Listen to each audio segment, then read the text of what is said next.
आदित्याय च सोमाय मंगलाय बुधाय च गुरुशुक्रशनिभ्यश्च राहवे केतवे नमः।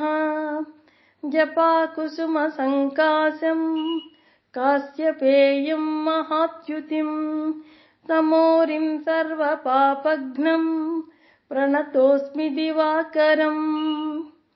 दधिशङ्खतुषाराभम् क्षीरार्णवसमुद्भवम् नमामि शशिनं सोमम् शम्भोर्मकुटभूषणम्।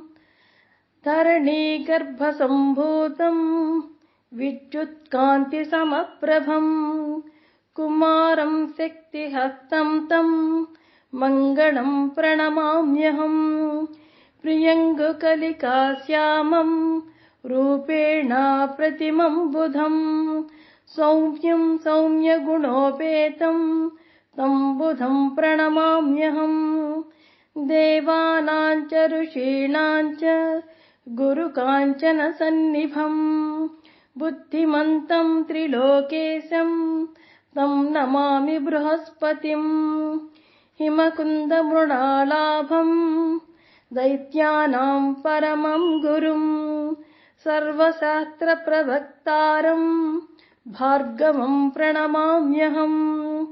नीलाञ्जनसमाभासम् रविपुत्रं यमाग्रजम् छायामार्ताण्डसम्भूतम् तं नमामि शनैश्चरम्। अर्धकायं महावीरम् चन्द्रादित्यविमर्दनम् सिंहिकागर्भसम्भूतम् तं राहुं प्रणमाम्यहम्। पलाशपुष्पसङ्काशम् तारकाग्रहमस्तकम् रौद्रं रौद्रात्मकं घोरं तं केतुं प्रणमाम्यहम्। इति व्यासमुखोद्गीतं यः पठेत् समाहितः दिवा वा यदि वा रात्रौ विघ्नशान्तिर्भविष्यति। नरनारीर्नृपाणां च भवेत् दुःस्वप्ननाशनम् ऐश्वर्यमतुलं तेषाम् आरोग्यं पुष्टिवर्धनम्।